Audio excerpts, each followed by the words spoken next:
Bom, tudo bem, pessoal? Tudo certinho com vocês? Vamos começar então. Bom, desculpa a demora. Vou começar agora. Já está compartilhando, tá tudo certinho, tá bom? Vou abrir aqui. Falei com o Antônio hoje de manhã. Ele disse que para focar bastante nas classificações também, tá bom? Vou dar uma breve resumida aqui em alguns tópicos, tá bom? Levando em consideração a prova da turma da manhã, tá certo? E daí, então, eu vou falar algumas coisinhas, né, sobre a evolução histórica, né, das constituições. Vou passar também um pouquinho sobre os poderes constituintes, certo? E depois a gente vai falar um pouquinho das classificações e a gente faz a correção da prova na turma da manhã, tá certo? Acho que assim vai dar uma boa base para vocês, né, em relação à prova ao pessoal da turma da noite, que vai fazer a prova amanhã, tá bom?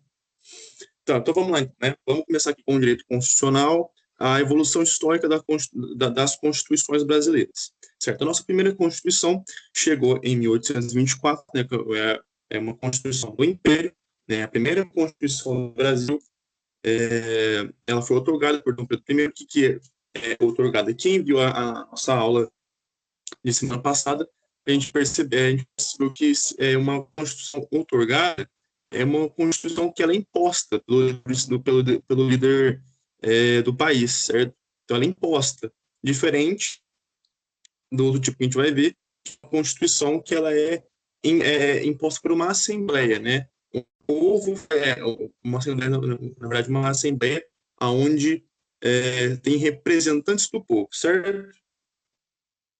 Vamos lá, então.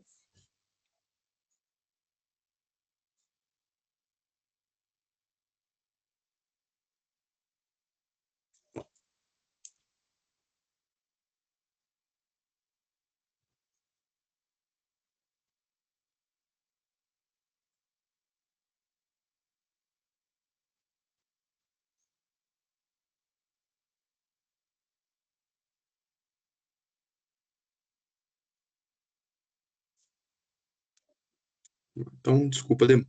Vamos lá. Logo disso, né, o regime da monarquia hereditária, certo? Foi instituído o poder moderador, né? Então é acima de todos os demais poderes nas mãos do imperador, certo? Então é essa a classificação.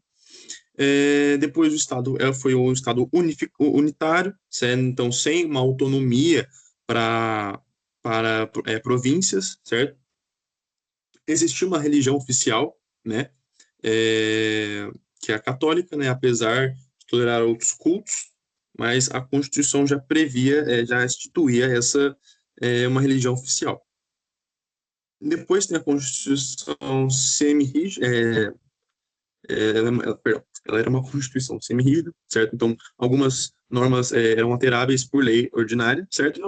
E isso interessante para a gente perceber que várias ideias dessa primeira Constituição viraram o poder derivado, né? Porque a gente pode ver essa semi-rígida, certo?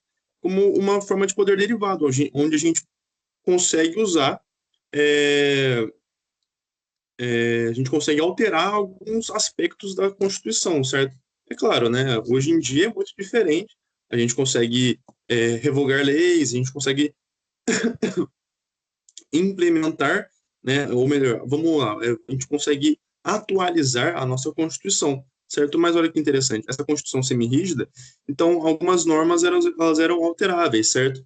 É interessante a gente dizer também que a nossa Constituição de 88, ela tinha, ela já previa uma alteração, certo?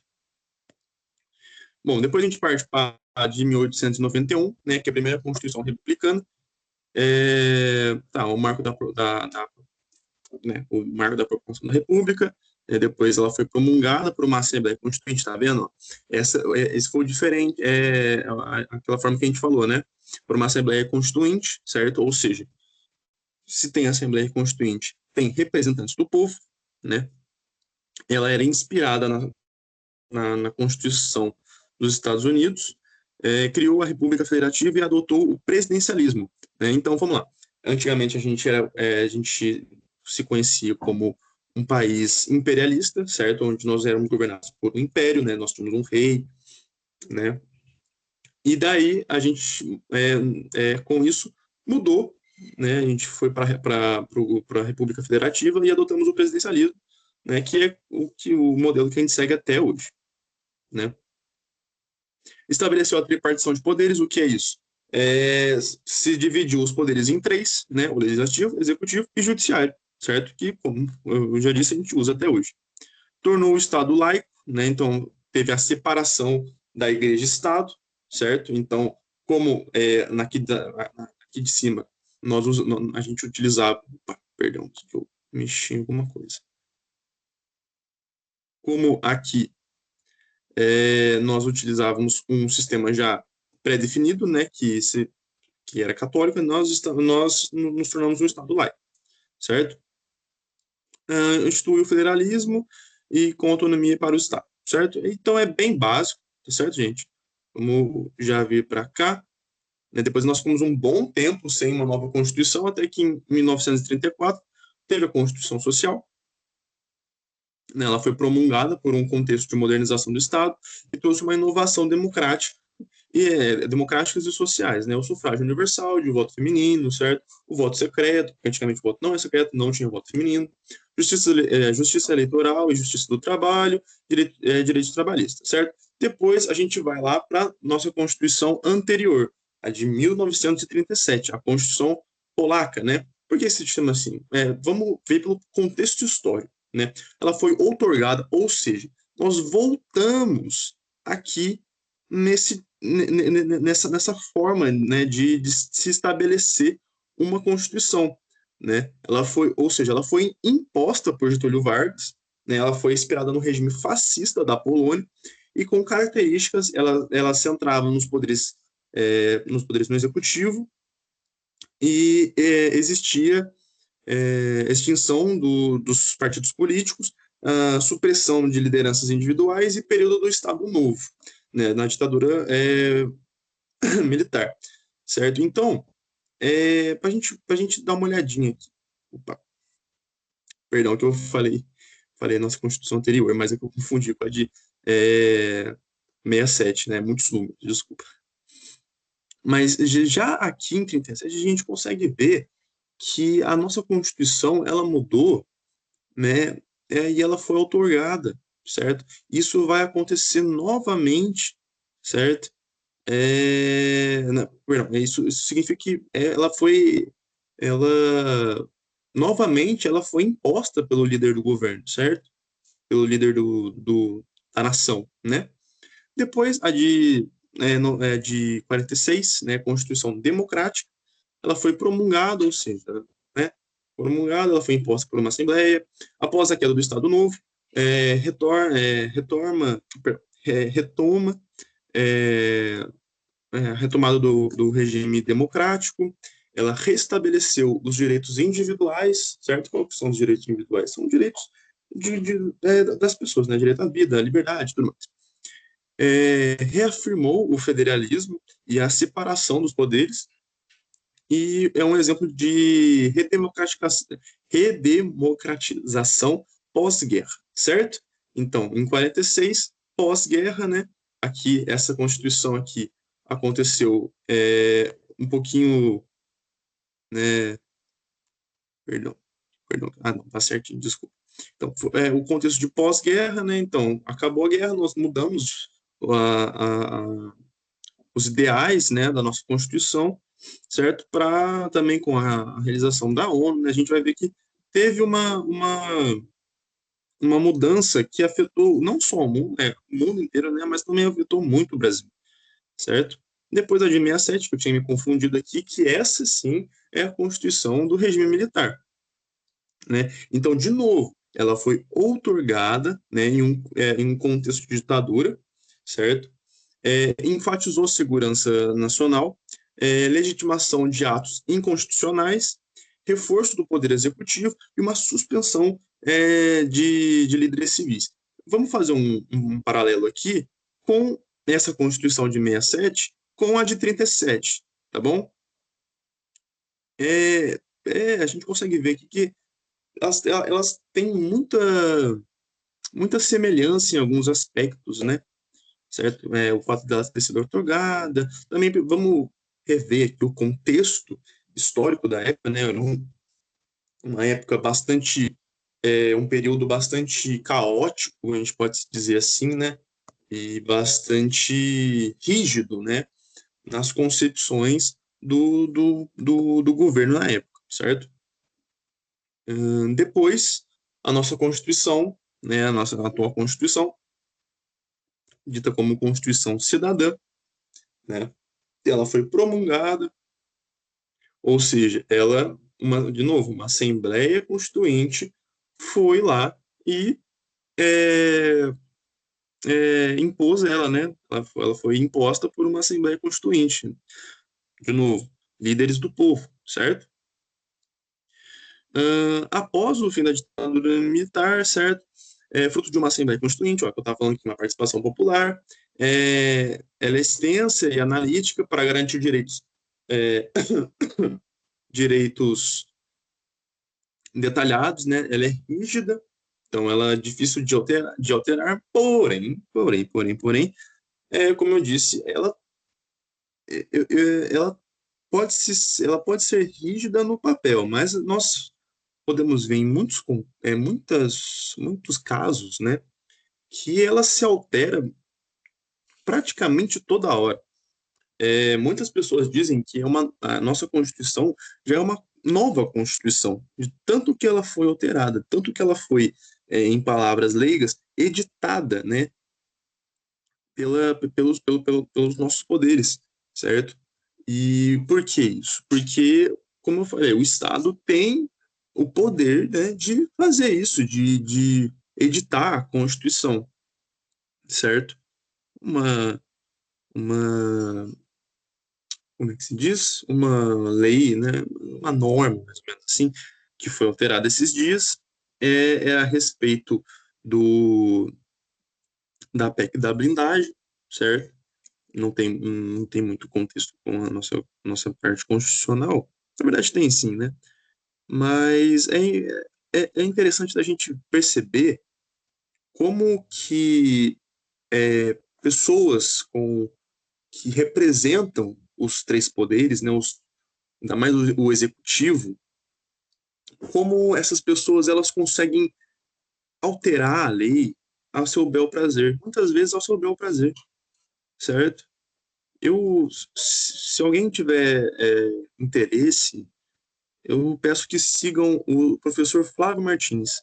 Ele é uma pessoa, como é que eu posso dizer? Ele é um pai do direito constitucional, certo? Eu gosto de chamá-lo assim.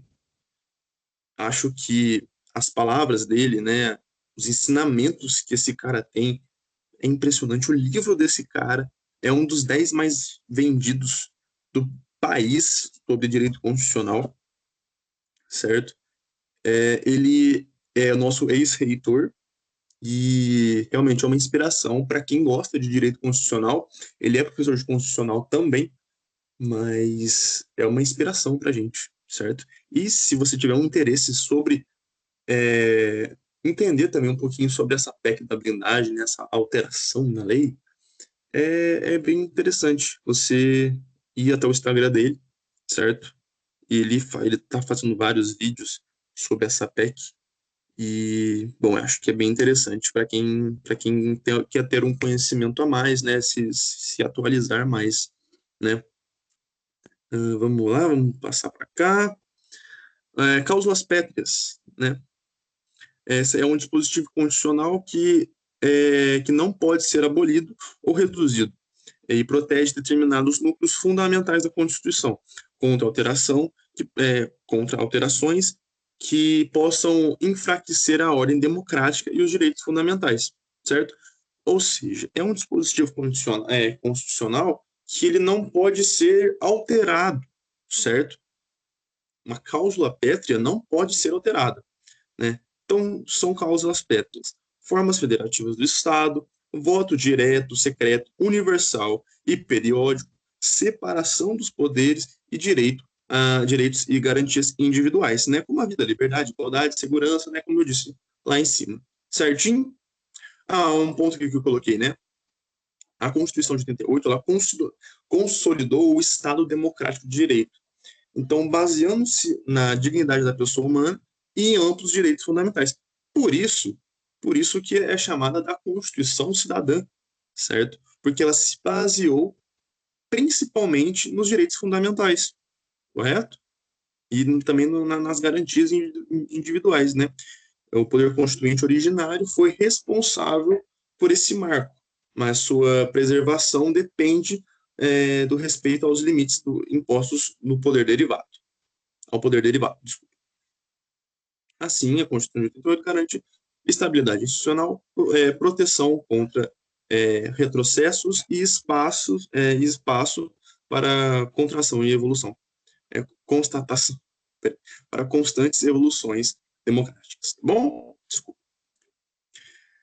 Princípios fundamentais da República Federativa do Brasil, certo? Vou falar bem rápido aqui, tá bom, gente? Porque nós tem muita coisa para falar e o nosso tempo é curto.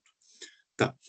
O princípio da soberania, a autonomia externa do Brasil, né, um exemplo da independência frente à prestação internacional. O princípio da cidadania, dignidade da pessoa humana, valores sociais do trabalho e livre iniciativa, e o pluralismo político, certo? Como exemplo de pluralismo político seria o multipartidarismo, certo? Objetivos fundamentais, isso baseando-se no artigo 3º da Constituição, né? Os objetivos fundamentais da Constituição é construir uma sociedade livre, justa e solidária, garantindo o desenvolvimento nacional, erradicando a pobreza e a marginalização, reduzindo a desigualdades sociais e regionais e promovendo o bem de todos sem preconceito, certo? Essa função, eu coloquei aqui, função dos objetivos fundamentais, né? Então, serve como metas, certo? Não necessariamente todas essas metas estão sendo atingidas, né? Mas são metas da Constituição. A Constituição né, tende a querer isso, né? Essa é a função de ser criada uma nova Constituição, né? A fim de alcançar tais conquistas nacionais, certo? Não necessariamente todas essas estão sendo feitas, né? Estão sendo concluídas, certinho? Vamos lá? Opa. Princípios da relação internacional, né? A independência nacional, prevalência do direito humano, certo? São todos esses princípios aqui, tá bom, gente? Não vou ler todos por causa do nosso tempinho, tá bom? Porque já estamos quase quase 25 minutos de aula e tem bastante coisa para falar com vocês, tá bom? Estado Democrático do Direito, né? Então, o Estado de Direitos é o seu poder se limita pela lei. A democracia é a soberania popular, né? Hoje, o nosso Brasil, a nossa Constituição, né? As nossas, o nosso Estado Democrático de Direito, ele é exercido perante uma democracia, certo? Nós não escolhemos um líder de qualquer que seja a região, né? Município, estado ou país. Nós não escolhemos nossos líderes de outra forma, né? Nós sempre usamos a democracia, né? Que seria a soberania do povo. Então, o povo como fonte do poder, certinho? Uh, Conjunção dos dois, Brasil com República Democrática e Constitucional. Aqui são uma estrutura da República Federativa do Brasil, certo? Tem a República, a Federação, o Estado Democrático de Direito, certo? O poder constituinte, vamos lá então. Poder constituinte originário, né? E ele é ilimitado, ou seja, o poder constituinte ele surge em momentos que como eu coloquei aqui, ó, em momentos de ruptura, certo? Então seria como excluir a Constituição passada para se criar uma nova Constituição, com bases também no contexto histórico, né? Como a gente viu lá em cima, né? Com base em contextos históricos né? que vão passando, certo? Vamos lá. É um direito autônomo, incondicionado, não limitado juridicamente, certo? Como é a Constituição de 1824, de 1891 e de a nossa Constituição de 88, certo? Que que se diz que também é um derivado do poder constituinte, tá certo? Só um minutinho só.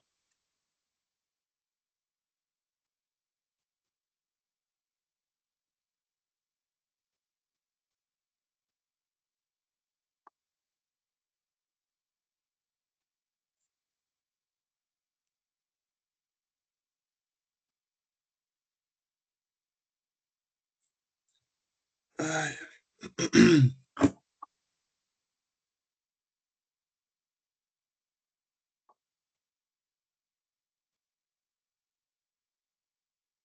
Vamos lá, vamos seguir então.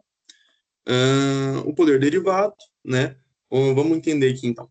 O poder originário, né, ele tem esse nome porque ele surge como uma nova Constituição, né? Então tem uma origem própria, certo? Já o poder derivado, ele depende do originário, certo? A sua origem se dá graças ao originário, certo? Então vamos lá. O poder constituinte originário surge sozinho, certo? Já o poder constituinte derivado, ele depende do poder constituinte originário, certo? Então, ele é previsto pelo originário, né? As características deles, ele é condicionado, então ele tem que seguir os procedimentos da Constituição Federal anterior, certo? Ele é limitado porque respeita cláusulas pétreas da Constituição anterior. Subordinado porque ele não pode mudar o modelo da Constituição anterior, certo? Certo? Então tem três tipos de poder derivado. O reformador, né? Que por meio de PECs, olha o que eu estava falando aí, viu? Decorrente, que é uma Constituição estaduais e leis originárias, e o revisor, certo? Que é o único exercício. O revisor ele seria para rever, né? Tipo, se tem alguma coisa que deve ser, é, ser mudada, né? Então, vamos lá. Limites do poder constituinte, derivado, né? As formas materiais, formais, materiais e circunstanciais. cláusulas pétreas, como eu já tinha dito, certo? E aqui tem uma tabelinha. Vamos só dar uma última revisão nessa parte em específica aqui dos dois poderes, tá bom? Vamos lá. Então, o poder constituinte derivado, ele é diferente, certo? Ele é diferente.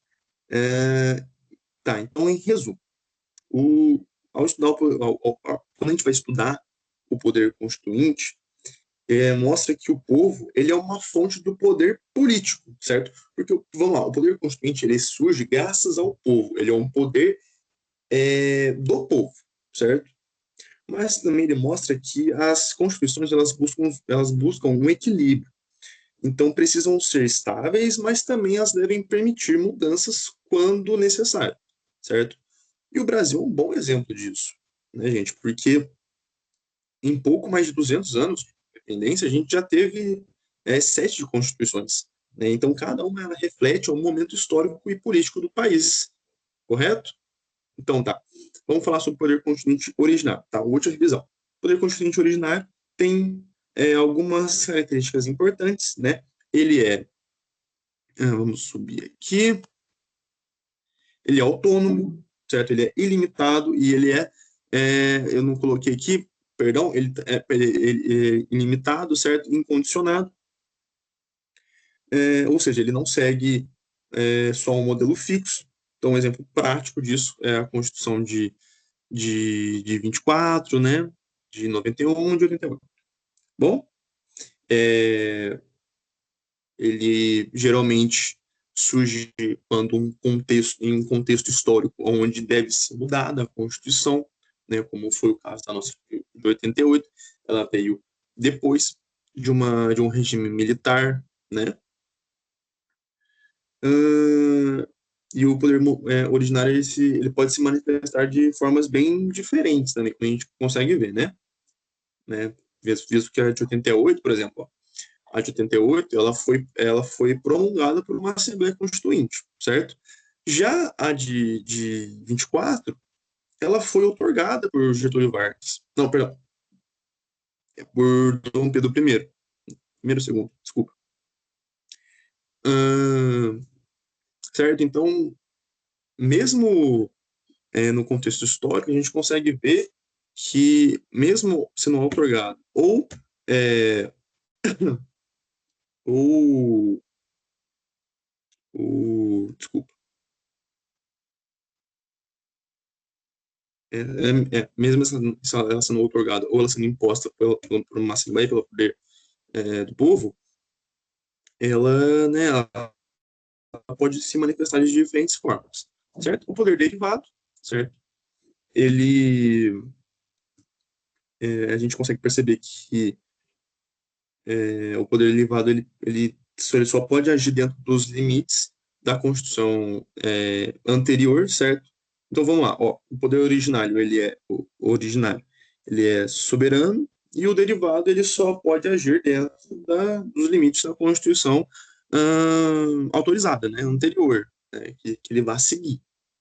Certo, gente? Então, ó, esse daqui foi o contexto, foi um pouquinho sobre essa parte aqui da história, né, da história do Brasil, tudo mais, das nossas constituições e dos poderes originários e derivados. Tá certo? Vamos sair daqui agora. Vamos sair aqui um pouquinho. Aqui, vamos lá. Só parar de compartilhar aqui. Vou abrir a outra, outro resumo sobre classificações.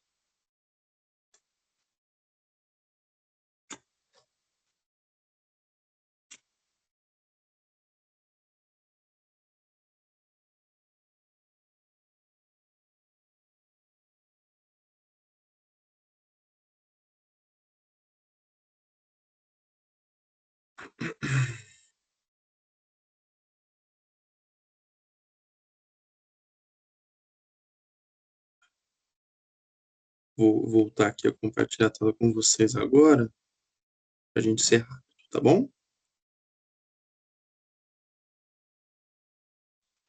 certo. Agora estamos compartilhando novamente. Vamos abrir aqui. Tá, vamos falar um pouquinho sobre as classificações. Nós temos. Tá bom, vamos lá. As classificações. As classificações da Constituição, elas são uma concepção que os teóricos têm sobre o que é uma Constituição, né? E a gente também vai ver uns elementos que compõem. Bom, é essencial a gente saber disso, não só porque cai na prova, gente, mas também é essencial porque nos ajuda a entender que não só a nossa Constituição de 88, mas também como funcionam outras constituições do mundo e também na história, tá bom? Vamos começar então pela origem, certo?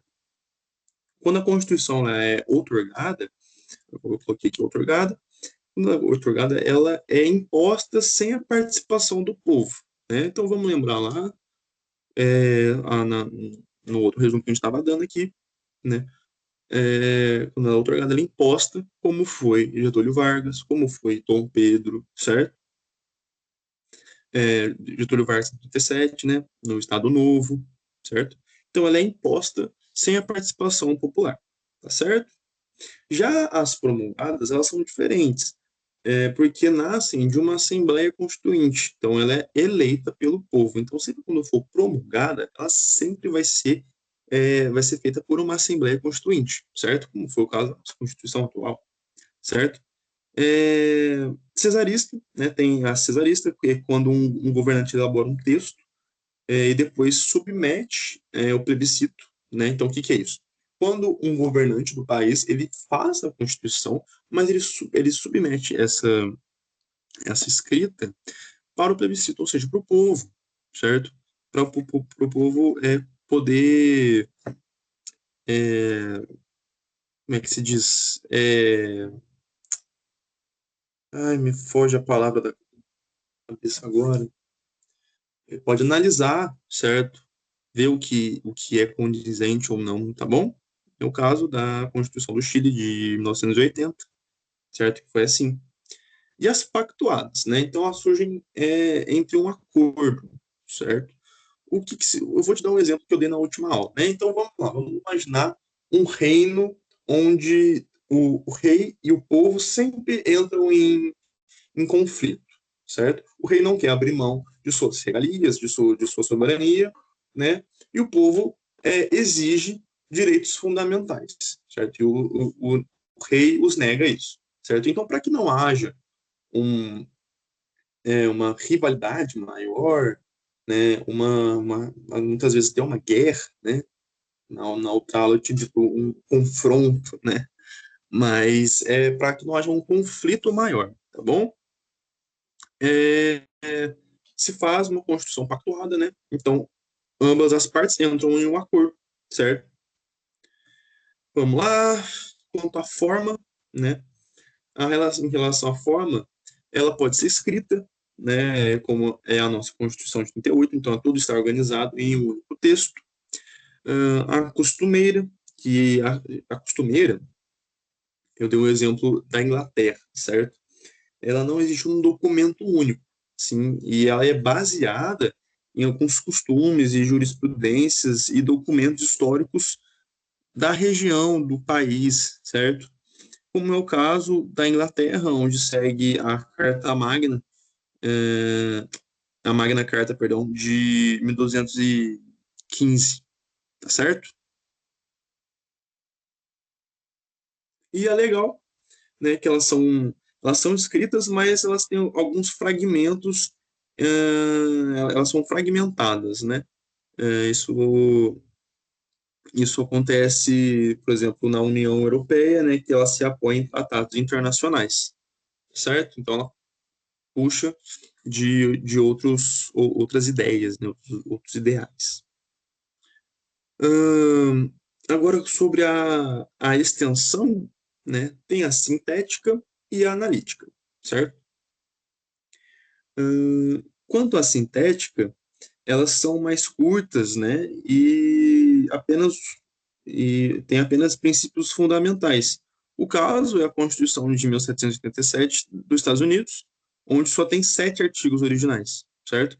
E a analítica, ela é mais detalhada, ela é mais abrangente, e abrange vários temas, como é o nosso caso, né, que ela é bem detalhada, ela abrange temas que vão desde educação até meio ambiente, certo? Ao conteúdo, certo? Então, existem três tipos de conteúdo: material, formal e misto. A gente já consegue ver aqui que tem dois iguais e um que mistura os dois, né? A material, ela cuida apenas das normas fundamentais, como a de 1824, certo? No Brasil. E a formal, ela cuida de qualquer norma que esteja dentro do texto e é considerada uma constituição que acontece com a ADCP da Constituição Federal, certo? E a mista mistura os dois, certo? Tem elementos da material e da formal. Bom, quanto ao modo de elaboração, existem dois tipos. Vamos lá. Dogmáticas, dogmáticas que ela pode ser escrita, inspirada em teorias e ideologias, né? Então, são sempre escritas e baseadas em teorias ou ideologias, como é a nossa Constituição de 38, tá bom?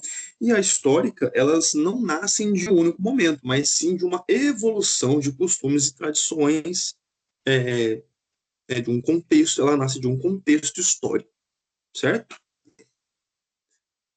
Agora, quanto à alterabilidade, né, nós temos esses tipos aqui: rígida, flexível, semi-rígida, fixa, imutável e super rígida. A gente também já falou um pouquinho sobre isso na matéria anterior, mas é interessante ver como que uma matéria complementa a outra, né? Então, tem coisas que a gente fala lá atrás que não fazem muito sentido, mas quando a gente estuda mais um pouquinho, a gente percebe, né? Então, a rígida, ela só pode ser alterada por um processo mais difícil que o das leis comuns, né? Como é o caso da Constituição 38 também, que exige um quórum qualificado votações de 2 turnos, certo? No Congresso, no caso, isso.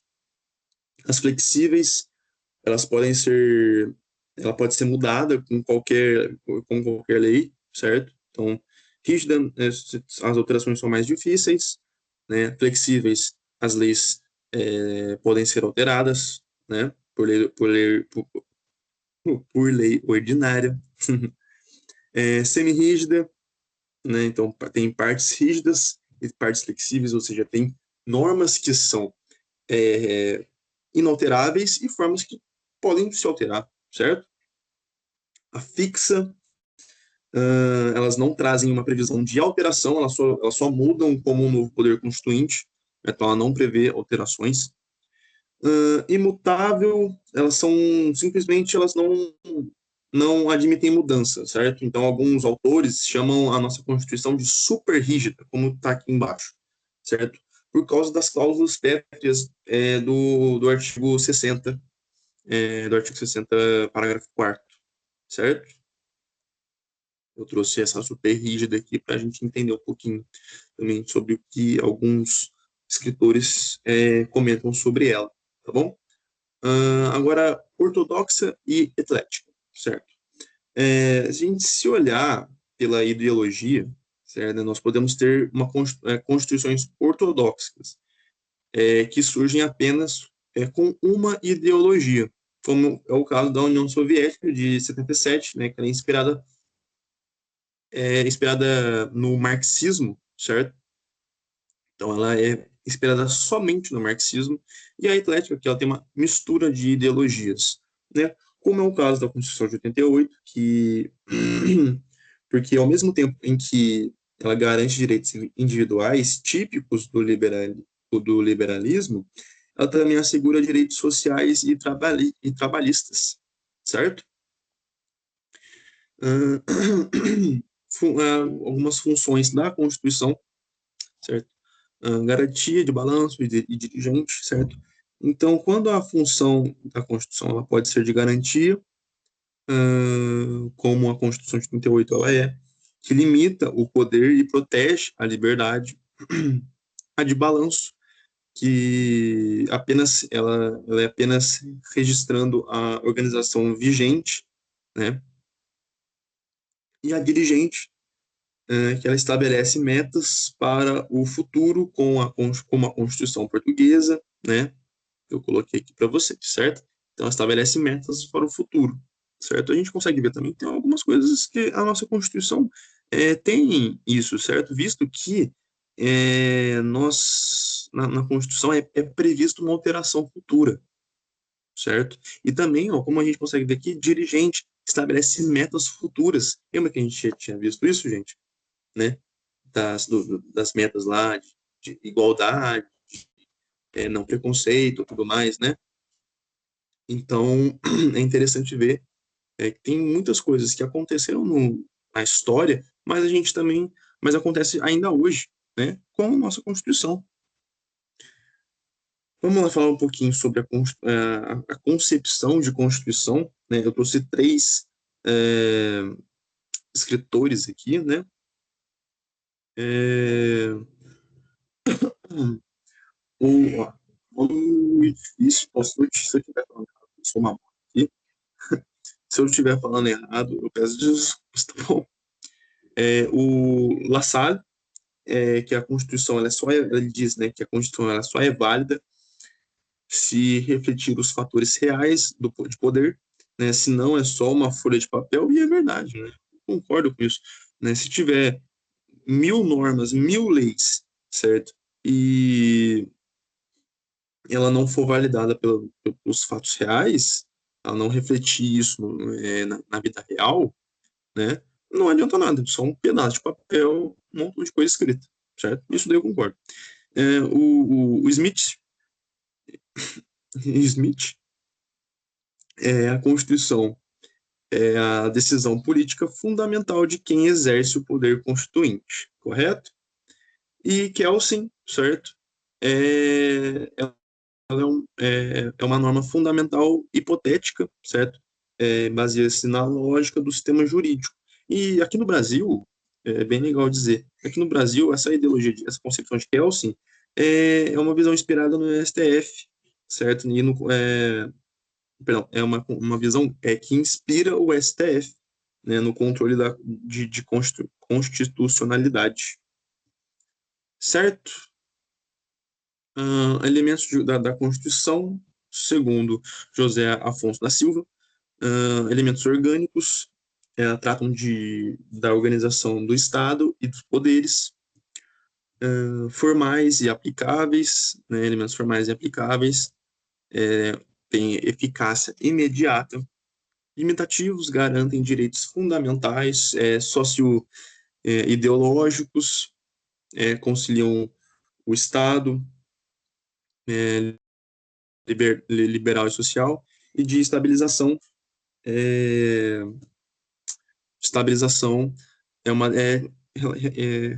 relacionada à defesa da ordem, certo? Vamos lá, gente. Então, o que a gente conseguiu aprender aqui, né? A Constituição, ela pode ser classificada de várias formas, né? De formas diferentes, tem diferentes formas de concepção de teorias que aplicam a sua natureza, estrutura-se em elementos fundamentais, e a nossa Constituição de 88 é um verdadeiro projeto da sociedade. Por isso, é chamada de Constituição Cidadã, certo? Tá. O Antônio Salve, nosso querido Antônio Salve, disse que a parte de classificações é uma parte que vai ser bastante cobrada, tá bom? Então, estudem, gente, estudem bastante as questões de classificação, certo? Vamos para a nossa prova? Vamos lá? Vamos fazer uma correção rápida aqui. Já até salvei aqui, ó. Peguei essa prova do Malu no primeiro ano, inclusive, Larissa, se você estiver vendo isso, ou alguém conhece a Larissa, obrigado, viu?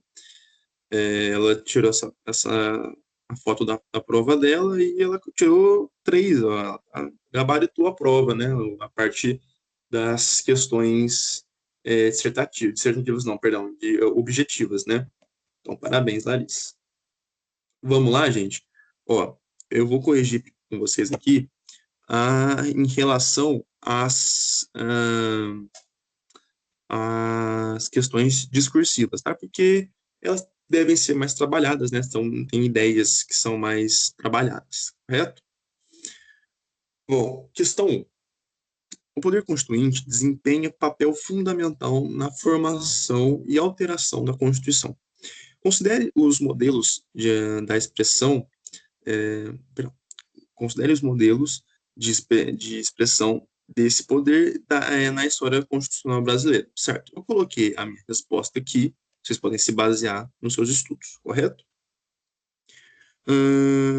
Bom, o poder constituinte originário é aquele que tem a capacidade de criar uma nova Constituição, rompendo com a ordem jurídica anterior.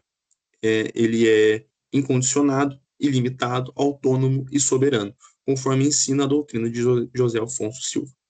Em contraste ao poder constituinte derivado, é aquele que altera a Constituição já existente, sendo limitado, condicionado pelas regras da própria Constituição, coisa que a gente acabou de ver, tá certo?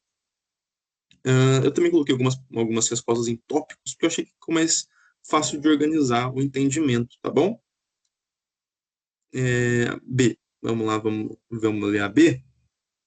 Explique as formas de expressão do poder constituinte originário e identifique pelo menos duas manifestações históricas desse poder no contexto brasileiro, tá bom?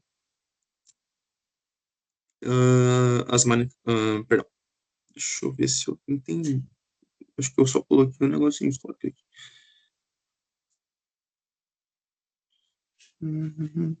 Então tá certinho, sim. Tá.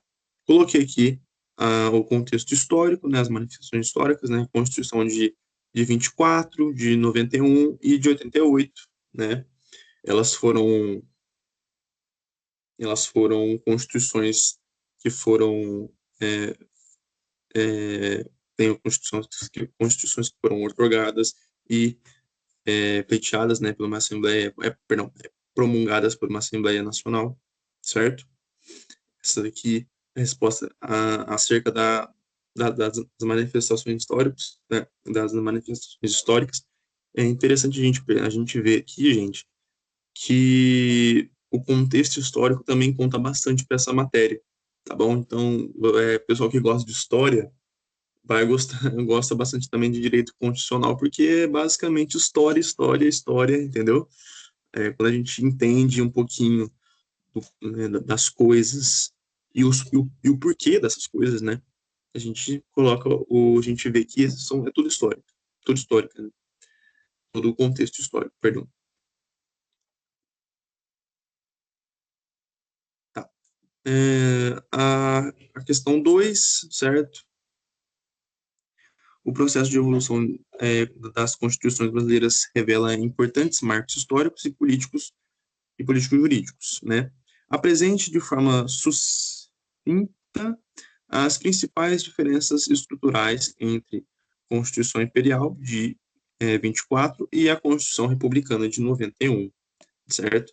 Eu não coloquei 10 linhas aqui, tá bom, gente? Eu quis fazer uma coisinha mais básica, né, para a gente entender mesmo, sabe, alguns contextos, mas é aquilo, né, gente? A gente tá numa faculdade onde a gente precisa sempre saber como, perdão, dominar muito bem a escrita, né? Então, se a gente consegue dominar a escrita, não só na parte de escrever tudo certo, mas também na parte da gente conseguir formalizar um texto coeso, certo? Então, eu coloquei aqui as diferenças, né, do imperial e da republicana, certo? Uma perguntinha, que é a B, né, descreva pelo menos duas inovações institucionais presentes na Constituição de 37, de 34, perdão, e dois aspectos marcantes da Constituição de 88 em relação à proteção dos direitos fundamentais. 10 linhas também, tá bom? Mas eu coloquei só os tópicos para a gente organizar. A de 34 tem a introdução do voto feminino, a criação da justiça eleitoral e a inclusão de direitos sociais, especialmente trabalhistas, certo? Conhecimento da Constituição Cidadã, fortaleceu os direitos fundamentais e garantiu a dignidade da pessoa humana com fundamentos do Estado, né? E fortaleceu também o Ministério Público e a proteção de direitos sociais e políticos. Certinho, gente? Vamos agora para as questões aqui de xizinho, né? A gente pode chamar de xizinho. Ah, é... tá. Alteração da Constituição Federal. Perdão. Julguem o item a seguir. Meu Deus, deixa eu pegar meu óculos aqui. Tá difícil. Vamos lá.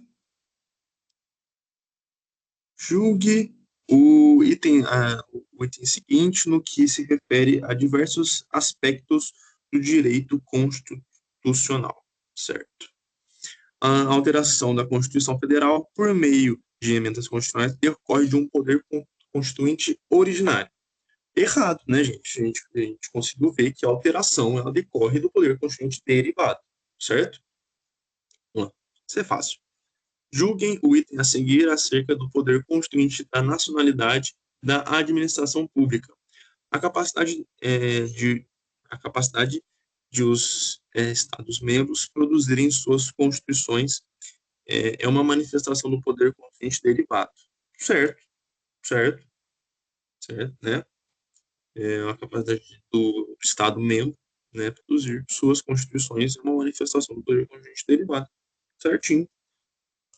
Hum, Deixa eu puxar aqui uma anotaçãozinha que eu fiz. Não estou achando. Eu sempre coloco uma colinha aqui do meu lado para não falar besteira.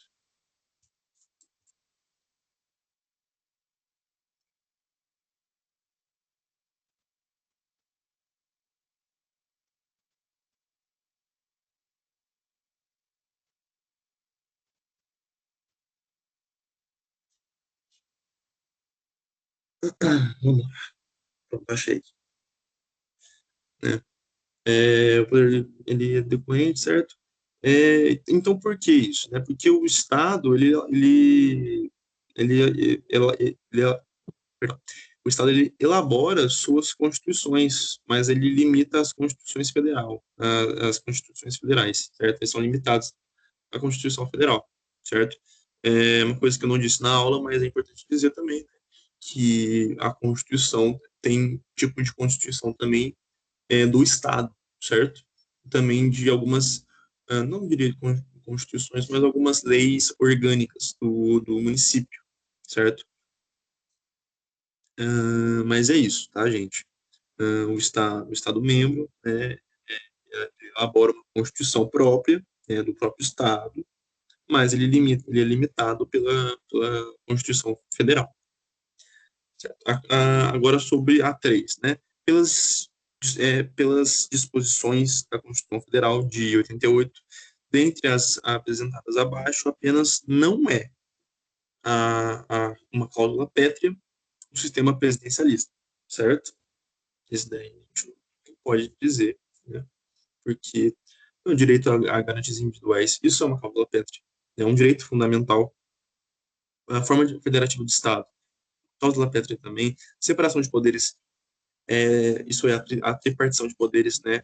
Isso graças ao sistema presidencialista, também cláusula pétrea, voto direto, secreto, universal e periódico, cláusula pétrea também. Bom, o sistema presidencialista, ele pode ser, ele não pode, ele não é uma cláusula pétrea, perdão.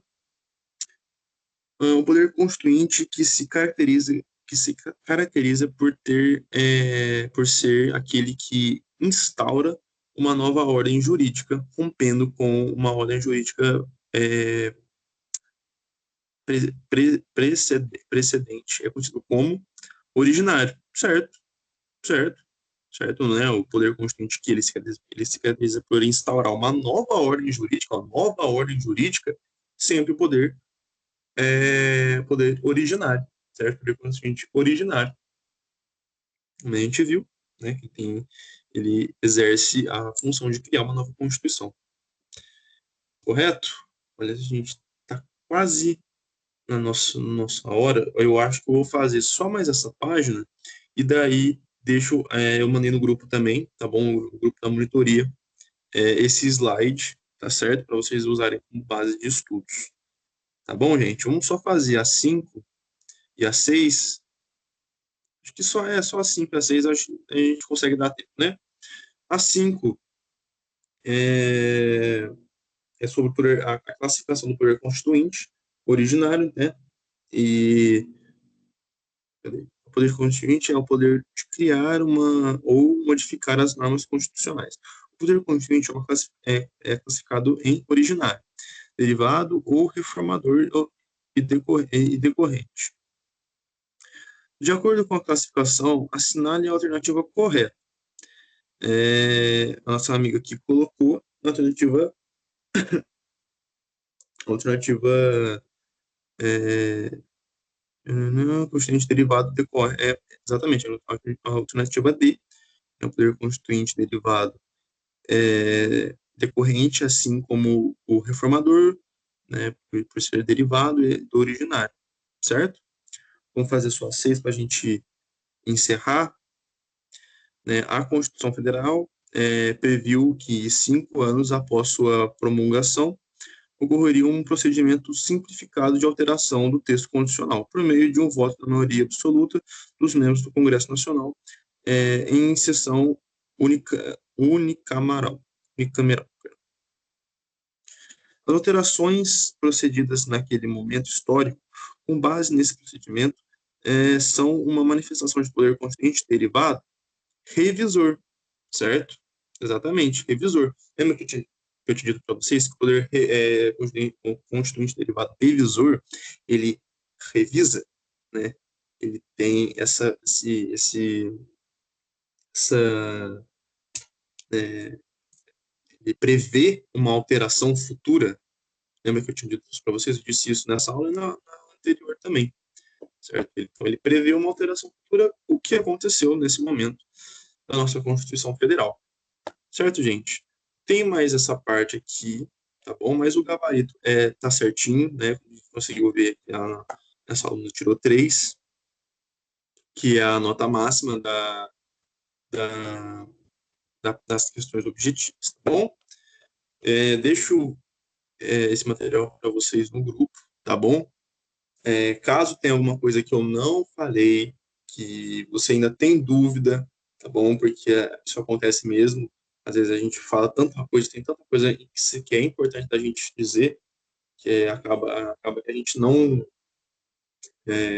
acaba não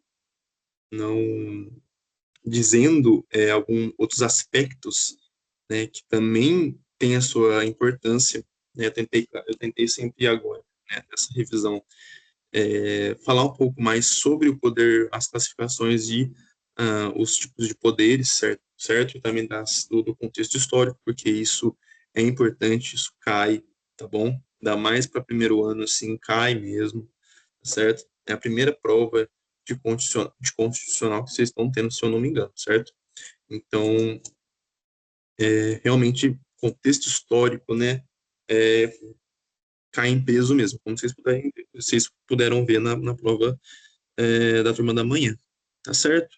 Mas é isso, gente. Qualquer coisa, entre em contato comigo. Podem me mandar dúvidas ou a hora que for. Ah, mas é madrugada, estou estudando de madrugada. Pode mandar que meu celular tem toque alto. Eu não consigo acordar com toque baixo. Então pode mandar aqui que se não apita o celular, apita o tablet, apita tudo aqui, tá bom? Eu agradeço muito se você viu essa aula, tá bom? Até semana que vem, se Deus quiser. E é isso, gente. Estou sempre às ordens para tirar as dúvidas de vocês, tá bom? E é isso, tá bom? Até semana que vem. Boa prova a todos, tá bom? Espero que eu tenha ajudado pelo menos uma parcela boa de vocês para tirar uma nota legal, tá bom? Para vocês já chegarem arrasando lá, tá certo? Tá bom, gente. Tchau, tchau. Até semana que vem.